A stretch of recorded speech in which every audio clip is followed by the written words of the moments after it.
Po ndihni ditarin e mesditës në Andysjenen. Partitë politike janë dakordsuar që të mos hyjnë në procedura votimin e seancën e sotme të parlamentit në Kosovë dhe të ndërpresin atë me një herë pas gjykimit të gjykatës kushtetuese.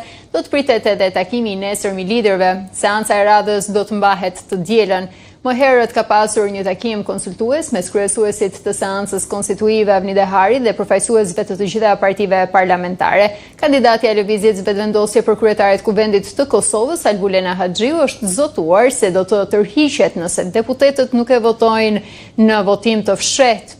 Duke folur në një konferencë për mediat përpara seancës konstituive, Haxhiu i bëri thirrje partive parlamentare të votojnë për formimin e një komisioni për votim të fshehtë parlamentar. Në lidhje të drejtë për drejtë, në fakt kam edhe politologun Dorajet Imeri. Zotje Imeri, ju përshëndes. Do të kemi mundësi që ta diskutojmë pikërisht këtë zhvillim të fundit së bashku në pak minuta të asaj çfarë po ndodh në Kosovë. Pritet që në takimin e nesërm të ketë një dakordsi, duket se tashmë i ka vënë edhe disa afate të qarta gjykata kushtetuese, pavarësisht faktit që shkoi përtej pyetjes që ju bë.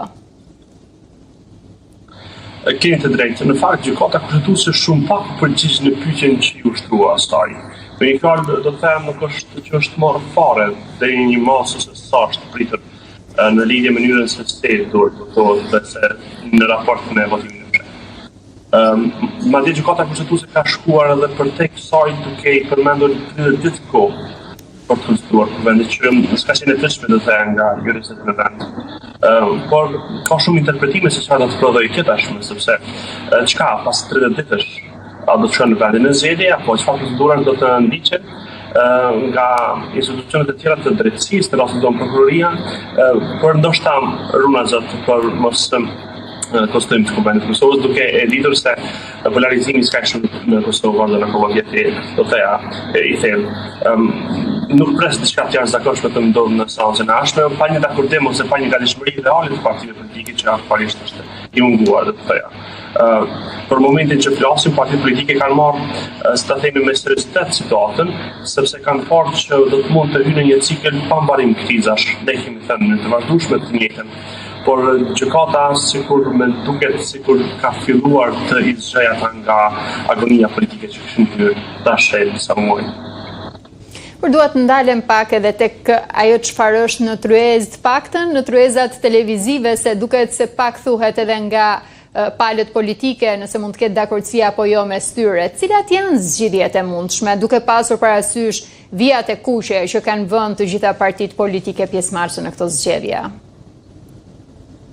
Mund të ketë një marrëveshje që mund të jetë të thellë gjithëpërfshirëse dhe se gjykata këtë po e kërkon. Në fakt, vendimi që solli ajo duhet të ketë një marrëveshje që është të thellë dhe një masë mirëbesimi. Që në kupton se partitë politike në Kosovë nuk kanë besim reciprok. Partia që ka fituar zgjedhjet ka të drejtë të propozojë kandidatin për kryetar të kuvendit, ndërkohë tre grupet e tjera të mëdha parlamentare kanë të drejtë të propozojnë në kryetarët e kuvendit. Por pa një marrëveshje politike, ata nuk mund të votojnë reciprokisht. Prandaj çfarë duhet të bëhet në këtë moment, unë konsideroj se vetëm zgjidhja është që të ketë një dakordim për një kryesi, e cila do të votojë sipas procedurës në mënyrë të plotë brenda një seance. Po supozoj që lëvizja vendosur të ketë një kandidat që do të ishte i pranueshëm për ta, për kryetarin e kuvendit, ndërkaq lëvizja vendosur me zonë për shtatojë edhe ajo kushtet e veta për se kush do të jetë në kryetarin e kuvendit, në kryetarët e kuvendit nga grupet e tjera. Por duke ditur se edhe Lisa Server është në pjesë e kësaj kombinatorike vërtet pres të ketë një marrëveshje të tillë. Prandaj, aktualisht situata politike ka shumë të panjohura, mosbesimi ndaj partive politike dhe atyre reciprokisht është shumë i madh, kështu që nuk është se presim diçka të jashtëzakonshme edhe nesër. Për asaj ditën e djetë do të bëhet. Duke pasur parasysh që ju edhe si politolog, po edhe si qytetar pritshmëritë i keni të ulta, a ka luksin Kosova edhe me zhvillimet e fundit në arenën ndërkombëtare që të ketë te zgjatje të krizës kaq gjatë?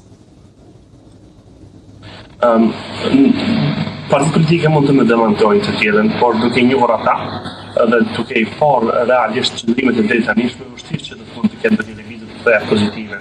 Fatkeqësisht Kosova s'po e kupton si duhet, më saktë partitë politike s'po e kuptojnë si duhet, se reforma politike, geopolitike të cilën gjendemi dhe se jo vetëm tash, por edhe shtetet më të konsoliduara kanë të vështirë që të qëndrojnë në një situatë të ndryshme të mëdha globale. Shikoni deklaratat e Gjermanisë, Britanisë së Madhe, Francës e shtetet të tjera të cilat se me çfarë skepticizmi shohin aktualisht në skenën politike globale. E më flasim për shtetet të cilat janë në fakt në bërje. Kosova është shtet në bërje, akoma ka të konsoliduar fuqinë e saj. S'ka një pranim të gjerë të ndërkombëtarë dhe mos organizata ndërkombëtare dhe se këto parti politike në mënyrë se si po sillen sikur nuk e kuptojnë se çfarë përgjithësisht politikë kanë aktualisht. Në fakt duhet ndalem pikërisht emri i zonjës Haxhiu në materialin që përcollëm vetëm pak më herët, pam që thotë që mund të tërhiqet nëse nuk do të bëhet votimi i fshehtë. Janë 38 seanca të dështuara. Është emri i zonjës Haxhiu apo mungesa e vullnetit politik që e ka çuar Kosovën në këtë ngërç? Këto seanca nuk kanë dështuar të gjitha për shkak të emrit të saj. Në 9 seancët e para të përpjekjeve për të konstituar Kuvendin e Kosovës ka qenë emri i saj propozuar. Pjesa tjetër e seancave të dështuara është sepse Kuvendi i Kosovës ka dështuar në procedimin e votimit të fshehtë. Jo domosdoshmërisht do të mund të ishte zonja Haxhiu, por me që lëvizja vendosës ka propozuar ndonjë kandidat tjetër, prandaj është përmendur kaq gjatë dhe kaq shumë emri i saj. Unë konsideroj se kjo nuk ka qenë çështje. As nga lëvizja vendosë, as nga kundërshtarët politikë të saj. Lëvizja vendosë nuk i ka pasur dhe vështirë që mund të ketë numër për të formuar qeveri. Unë edhe tash që po flas nuk besoj që do të ketë mundësi për të formuar qeveri. Por po as të vështirë ndoshta edhe më të pamundshme do të ketë opozita e deri të sotme për të bërë qeveri. Pra, gjithë që ka qenë të themi një farë pengese, barriere për të pamundsuar edhe një respektivisht edhe vetes se të shkojnë një abëtutje duke ditur se do të kenë të vështirë, ndoshta edhe të pamundur që të kenë pjesë e qeverisë ashme, të gjitha edhe lëvizjeve vendosje e vetme pa partnerë të mëdhenj dhe edhe partnerë të mëdhenj pa një marrëveshje mes tyre. Lëvizja vendosje ka bërë disa përpjekje duke ftuar Lidhjen Demokratike që të bëhet pjesë një koalicioni, por lëndë kjo e din që pa një parti të tretë, e cila në rast do të ishte minimalisht nismë, socialdemokrate nuk do të mund të garantojë stabilitetin afatgjatë politik sepse nuk do të mund të siguroheshin 80 votat e nevojshme për të nisur seancën për zgjedhjen e presidentit ose presidentes së ardhshme në marsin e prillit në vitin e ardhshëm. Dhe duke ditur se do të mund të hyjë në një qeveri që nuk do të mund të zgjasë më shumë se sa 6-7 muaj, Lidhja Demokratike e Kosovës nuk ka pas këtë luks dhe ka kalkuluar politikisht.